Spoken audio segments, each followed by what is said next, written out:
is President Fawn Sharp from Quinault. She represents those young leaders that Billy loved to brag about. President?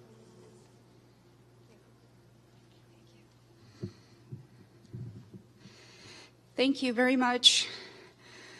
First of all, I want to thank the Squaxin Island people for once again opening up their homeland for a historic event. So many times I've been in this very room with Billy at critical times when we needed a call to action. We were here to celebrate Billy's 80th birthday. So I feel like it's a homecoming today and a good place to honor our dear friend. And I want to offer some remarks on behalf of the Quinault Indian Nation. And I want to suggest it's not just the voice of the nearly 3,000 Quinaults who occupy this land today, but the ancestors, our ancestors that knew Billy's ancestors. Our ancestors walked these lands, fished in these waters together for centuries. And it's those Quinaults that I represent that voice in offering these remarks to Billy, our dear friend, our teacher, our mentor. You know, this week was a week that I've never struggled more emotionally, mentally, spiritually, physically than I have with this loss. As a tribal leader, we go to so many funerals. I would imagine I've gone to maybe 100 funerals in the last 5 years. I've seen young people die from drugs. I've gone to suicide funerals. I've gone to funerals with respected elders, dearly beloved elders who gave and sacrificed an entire lifetime, such as Billy, 83 years. And oftentimes it seems words are not enough. There's no word in the English language to express our love. Love, respect, honor are good words, but they still seem to fall incredibly short of what we feel inside for these dearly beloved members of our family. And all I could really come to a conclusion, 3 conclusions this week. One, I saw Billy as a historic visionary.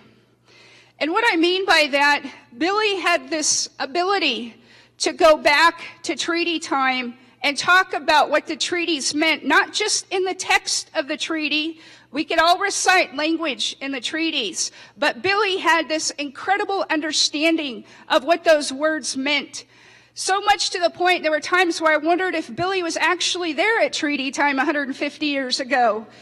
He lived and breathed those words, and he knew them with deep passion and understanding. That's 7 generations ago.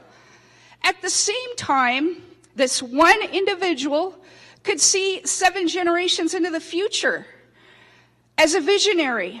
He understood the many challenges facing humanity, facing our generation. And it wasn't just a tick list of policy issues. It wasn't simply water quality, fish consumption rates, climate change. No, these were issues he felt so deeply.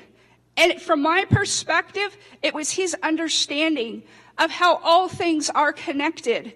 And that's my second conclusion I've drawn this week. I've often thought when I've heard people talk about the Creator and the Great Spirit, that maybe those are alternative terms for a higher being. Well, this week, I started thinking about what our ancestors might have perceived as the Great Spirit. Yes, we have a Creator that designed each one of us and put us here together.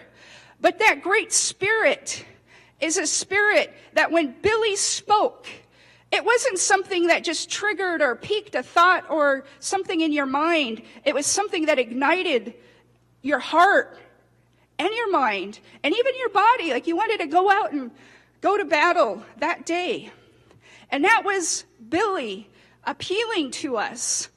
And you know, the living word talks about when you fear God, that's the beginning of wisdom. The beginning of the wisdom is fear of our Creator.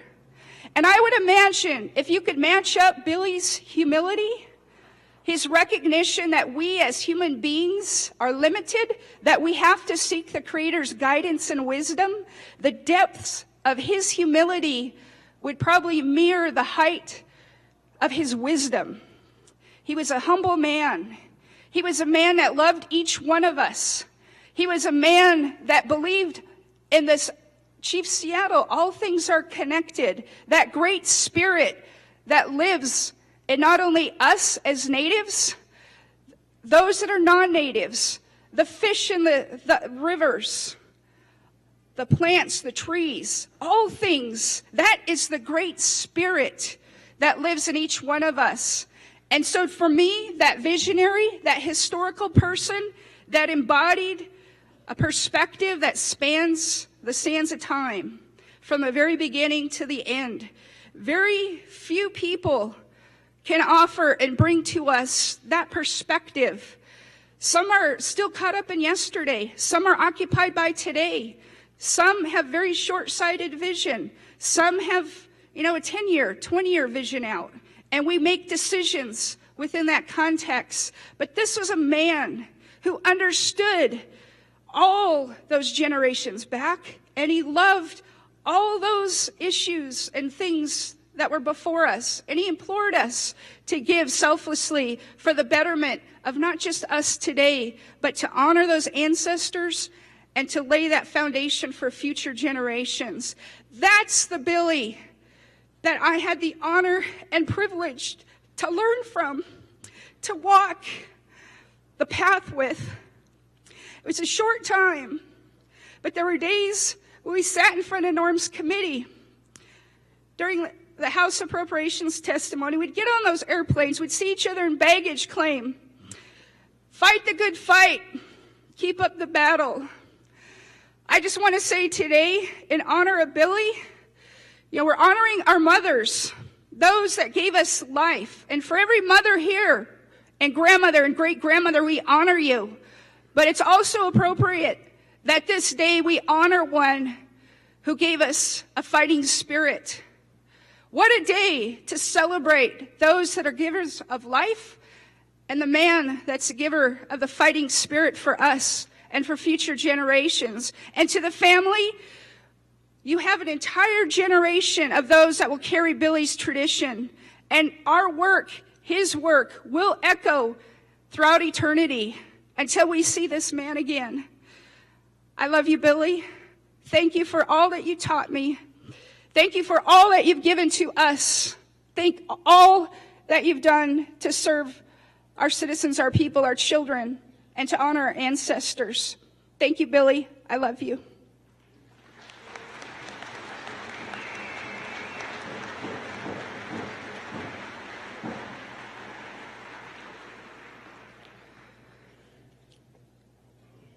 Our next speaker is Charles Wilkeson, author and attorney